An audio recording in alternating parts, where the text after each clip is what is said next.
the mist settles softly over a field that once drank blood. A lone figure kneels in silence, the white of his kimono gleaming faintly in the pre-dawn light. In front of him rests a small blade, polished to mirror perfection. There is no trembling hand, no desperate breath, only calm acceptance. This is not a moment of despair, but of devotion. The samurai bows once, and the narrator's voice breaks through the quiet. What kind of man meets death with serenity? From this opening moment, the story unfolds into a world where death is not an enemy but a teacher. For the samurai, mortality was not a dark specter to be avoided but a constant companion, one that gave meaning to every action, every duel, every heartbeat. To live as a samurai was to walk daily with death at your shoulder, never fearing it, never denying it, but using it as the ultimate measure of honor. The audience is drawn into this paradox. In the West, courage is often defined by survival and triumph over death, but for the samurai, courage was the art of meeting death with a still heart. The roots of this strange serenity go deep into Japan's spiritual soil. Shinto, the ancient native faith, taught reverence for purity and harmony with the natural world. Death, while impure, was not evil, only another transformation in the endless cycle of existence. Then came Buddhism, arriving from China and Korea, carrying the idea that all life is fleeting, that clinging leads only to suffering.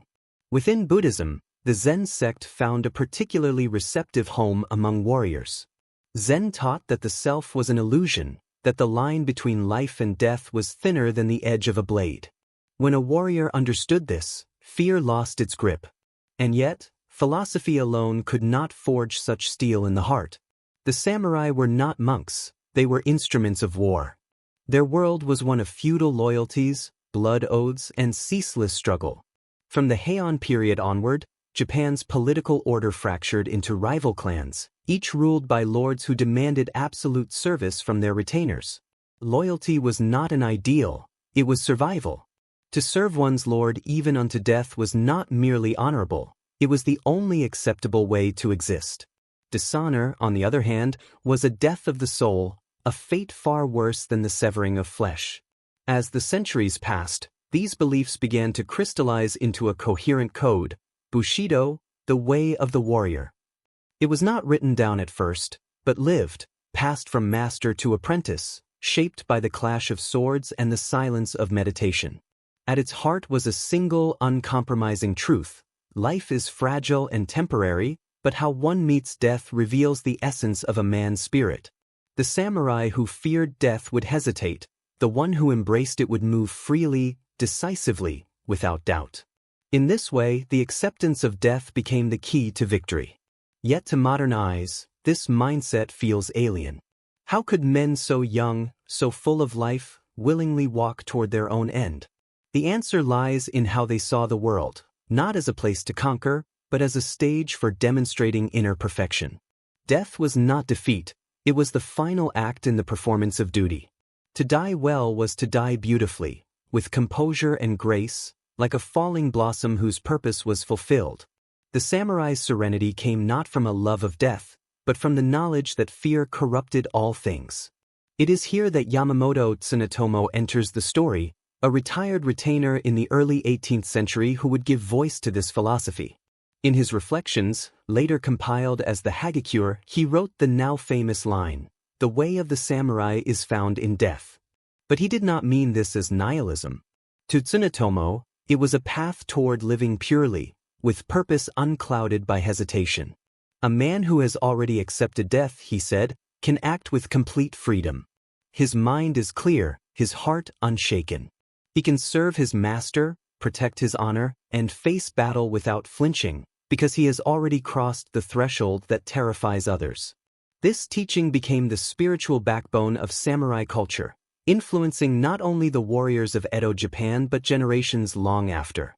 It was the cultivation of what Zen called mushin no shin, the mind without mind, a state of awareness so pure that thought and action are one.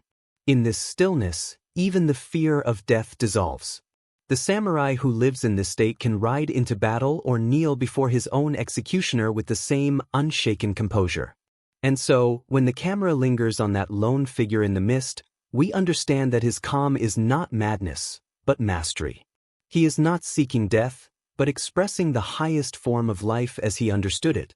To the samurai, the moment of dying was not the end of the journey but its final perfection, a return to harmony with the world that had shaped him. As the blade glints once more, the voice of the narrator lowers, carrying both awe and unease. The way of the samurai is found in death, but how was this belief forged? What happened when ideals met the chaos of real battle? The scene fades, and the sound of distant drums begins to rise. The next chapter will not be one of meditation or serenity, it will be war itself, where these philosophies would be tested in blood and fire. The sound of war drums echoes across the valleys of 12th century Japan. Smoke coils above burning villages. Horses thunder across muddy plains as banners whip in the wind, the red of the Taira, the white of the Minamoto. This is the Genpei War, a civil conflict that would not only decide the fate of an empire but also forge the identity of the samurai for centuries to come. Here, on these battlefields, the Japanese warrior's code was not written with ink, but in blood. It was in this crucible of chaos that the samurai learned what it truly meant to face death without fear. The Genpei War, 1180 to 1185, began as a struggle between two powerful clans, the Taira and the Minamoto, for control of the imperial court. Yet beneath the politics and rivalries, something far deeper was taking shape, the emergence of a new class of warriors who lived and died by their swords.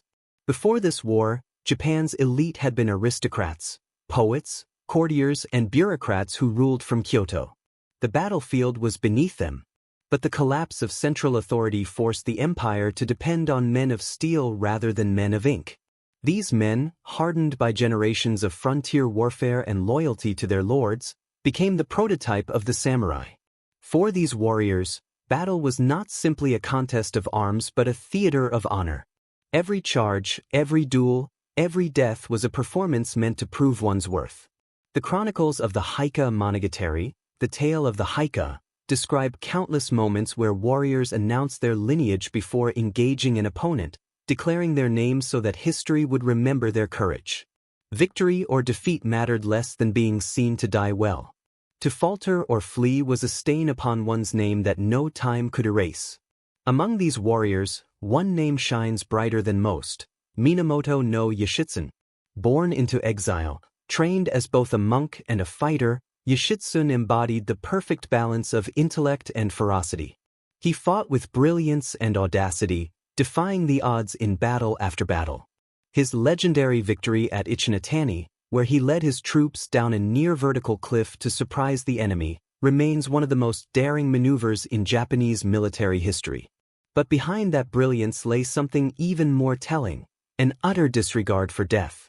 Yoshitsune's tactics only worked because he and his men accepted total annihilation as a price of glory. To them, hesitation was the only true failure. Opposite him stood Taira no Kayamori, a man consumed by ambition. He rose from provincial warrior to ruler of Japan, his clan dominating the imperial court. But with power came arrogance. Kayamori's story is a cautionary tale of how the samurai code, still in its infancy, could be corrupted by greed. He ruled through fear and pride, forgetting that authority among warriors was earned not by birthright but by personal honor. When his army began to falter, Kayamori's pride refused compromise, and the gods themselves seemed to turn against him. The Heike Monogatari describes his death as one of torment and fire, a symbol of how ambition without humility leads to ruin. Through stories like Yoshitsune and Kayamori, we see the competing forces that would shape the soul of the samurai: courage and arrogance, loyalty and betrayal, humility and pride. Each battle of the Genpei War was both a test of tactics and a moral trial. Warriors stood at the edge of life and death, knowing that how they met their end mattered more than whether they survived. The notion of honor in death began to solidify into a defining principle. In a time when survival often meant dishonor, dying with integrity became the ultimate victory. The emotional core of this era lies in the tension between the warrior's desire for glory and his awareness of impermanence. The Genpei War coincided with a deepening Buddhist influence across Japan, and its philosophy seeped into the minds of soldiers. The impermanence of all things, Mujo, became a haunting truth on the battlefield. The tale of the Haika begins with the famous line, "The sound of the Gion Shoja bells echoes the impermanence of all things. The color of the Sola flowers reveals that the prosperous must decline." In these words, death was not an interruption of life but its inevitable culmination. Every warrior knew his moment would come, and his task was to meet it with composure. As the war dragged on, that philosophy became survival in itself. The Terra, once rulers of the sea, were driven to the coasts, pursued relentlessly by the Minamoto. The final battle came at Dan no Yura in 1185, a naval clash that would decide the fate of Japan. The Terra, outnumbered and betrayed by defectors, fought desperately to the end. The child Emperor Antoku, only 7 years old, was carried into the waves by his grandmother rather than be captured. Warriors leapt into the sea in full armor, preferring death to dishonor. The water turned crimson with the blood of men who would rather sink than surrender. When the tide settled, the Minamoto stood victorious. The samurai had proven their dominance not only over the court but over fate itself. Yet, in their triumph, they confronted a strange emptiness. Death had been their companion, their guide, their measure of worth. And now that the war was over, what meaning remained? The sword that once gave life purpose now had no enemy to cut. Out of this existential silence arose the first attempts to define what it truly meant to live as a warrior in peacetime. The Genpei War had done more than decide a dynasty, it had crystallized a mindset. It transformed warfare from chaos into ritual, courage from instinct into creed. Bushido, the warrior's way, was not yet a written code, but it was alive, pulsing in the hearts of men who had seen death and found peace in its shadow. The battlefield had become their temple, and death their most honest teacher. As the final echoes of war fade and the waves of Dan no Yura wash away the last of the fallen, the narrator's voice softens. When death is everywhere, what meaning remains? The scene fades from the roar of battle to the quiet of a monastery bell. The samurai's sword may rest for now, but his mind turns inward, toward the spirit, the void, and the search for the calm that can only be found by mastering fear itself. The Sengoku period had turned Japan into a crucible of chaos. Villages burned, alliances shifted, and survival demanded not just skill, but conviction. Yet amid this storm, a paradox emerged. The more brutal warfare became, the more the samurai sought meaning beyond it. The sword was no longer just an instrument of death, it became a path toward spiritual truth. Zen Buddhism flowed into samurai culture like water into stone. Its teachings of impermanence and mindfulness gave warriors a way to confront death without despair. In a world where tomorrow was never guaranteed, detachment became armor, and clarity became strength. The meditation hall and the battlefield were not opposites, they were mirrors. The same stillness that calmed a monk's breath before enlightenment steadied a samurai's hand before the kill. In this synthesis, Bushido, the way of the warrior, was born. It was not written by kings or priests, but forged in the lives of men who balanced death and duty every day. Its core was simple: loyalty to one's lord, mastery of oneself, and readiness to die with honor. But beneath that simplicity lay profound philosophy. A samurai's courage came not from denying fear, but from understanding it, accepting that death was the natural end of all things. Once death was accepted, life could be lived freely. Tales of legendary warriors carried these ideals into myth.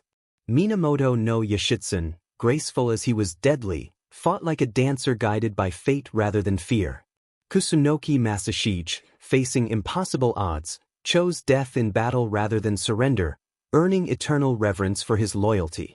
Each story became a moral compass, showing future generations that true strength was not physical, but spiritual. As centuries passed, the sword evolved from weapon to symbol. Forging a katana became a sacred ritual, folding steel again and again until impurities vanished. To a samurai, the process mirrored the purification of the soul. Through repetition, discipline, and struggle, perfection was approached but never reached. The sword was not just a blade, it was the warrior's soul, the embodiment of his resolve. Losing it meant losing oneself. Training became a form of meditation. Every strike, stance, and breath carried moral weight. The samurai learned to act without hesitation, to move without ego. In that unity of mind and motion lay the essence of life without fear. Even death, when it came, was to be met with composure. Seppuku, ritual suicide, was not glorified violence, but an act of self-mastery. It was the final proof that honor outweighed flesh, that spirit triumphed over suffering. Philosophers like Miyamoto Musashi captured this way of life in words that would echo for centuries. In the Book of 5 Rings, Musashi wrote that a warrior must see that which cannot be seen. For him, mastery was not of the sword, but of perception, understanding rhythm, space, and intention. Victory came from harmony with the moment, not brute force. Likewise, Yamamoto Tsunetomo's Hagakure proclaimed that the essence of Bushido lay in being ready to die at any moment. To live as though death were ever near was to live awake. By the early Edo period, as peace settled across Japan, the sword grew quiet. Samurai, no longer needed in constant war, turned inward, perfecting their etiquette, calligraphy, poetry, and tea ceremonies with the same devotion once given to battle. The discipline of combat became the discipline of the mind. Bushido matured into a moral code, defining Japan's identity for centuries to come. Through these transformations, one truth endured: the samurai's greatest enemy was not on the battlefield, but within. And to conquer that enemy, fear itself, was the purest victory of all. By the late 16th century, Japan was a land of fire and ambition. Warlords clashed for supremacy, and among them rose Oda Nobunaga, ruthless, brilliant, and unafraid of change. His muskets and tactics shattered the old ways of sword combat, signaling a new age. Yet even in the thunder of gunfire, the spirit of the samurai endured, refined, sharpened, and now bound to loyalty above all. After Nobunaga's death, Toyotomi Hideyoshi unified Japan through cunning rather than conquest, while Tokugawa Ieyasu built peace upon strict hierarchy. For 250 years, samurai became bureaucrats, guarding order instead of borders. But beneath their calm exterior, a quiet struggle brewed. Deprived of war, the warrior turned inward, seeking purpose in the way of the sword itself, transforming Bushido from battlefield instinct into philosophy. Texts like Hagakure and the Book of 5 Rings emerged, teaching mastery not of killing, but of self. The sword became symbolic, a mirror for discipline, mortality, and control. The samurai who once faced arrows now faced the void within. In a world without battles, they discovered that true courage was not in taking life, but in accepting death, silently, completely. It was this inner war, more than any bloodshed, that defined the last golden age of the samurai. The year is 1868. Japan stands at a crossroads. Western ships crowd its harbors, rifles replace katanas, and the Meiji Restoration sweeps away the old world. For centuries, the samurai had ruled as Japan's moral and military elite, but now, their era collapses overnight. Reforms stripped them of their privileges, stipends abolished, swords banned, and peasants conscripted into modern armies. The samurai, once the nation's backbone, became relics of a vanished order. Some adapted, others could not. Among them stood Seigo Takamori, the last true samurai, a man torn between loyalty to the emperor and loyalty to the code. Disillusioned by corruption, Seigo led the Satsuma Rebellion of 1877, swords against cannons, honor against inevitability. His army of ex-samurai fought with ancient valor, though defeat was certain. At Shiroyama, surrounded by imperial troops, Seigo fell, wounded, proud, and unbroken. Tradition says he chose death by the blade rather than capture. His rebellion failed, but his spirit endured. Japan had entered the modern age, yet the death of Seigo Takamori became the final bow of Bushido, the last pure expression of the samurai soul meeting destiny without fear. The samurai are gone, but their shadow still walks beside Japan. After their fall, the Bushido code refused to vanish. Twisted during the wars of the 20th century into nationalism, it was later reborn as a quiet philosophy, a guide to discipline, respect, and perseverance. In the post-war years, Japan rebuilt with the same stoic resolve once carried into battle. The warrior's blade became the craftsman's tool, the artist's brush, the worker's hands. Honor shifted from dying well to living with integrity. The same spirit that faced death now faced failure, hardship, and change, unflinching. Films, art, and philosophy rediscovered the samurai as symbols of moral courage. Kurosawa's Seven Samurai and Musashi's writings spoke of a universal truth: mastery over self is the highest victory. Around the world, Bushido became timeless, a call to live with purpose and dignity, even when facing the inevitable. The camera fades to a lone samurai in the morning mist. His blade glints, then lowers.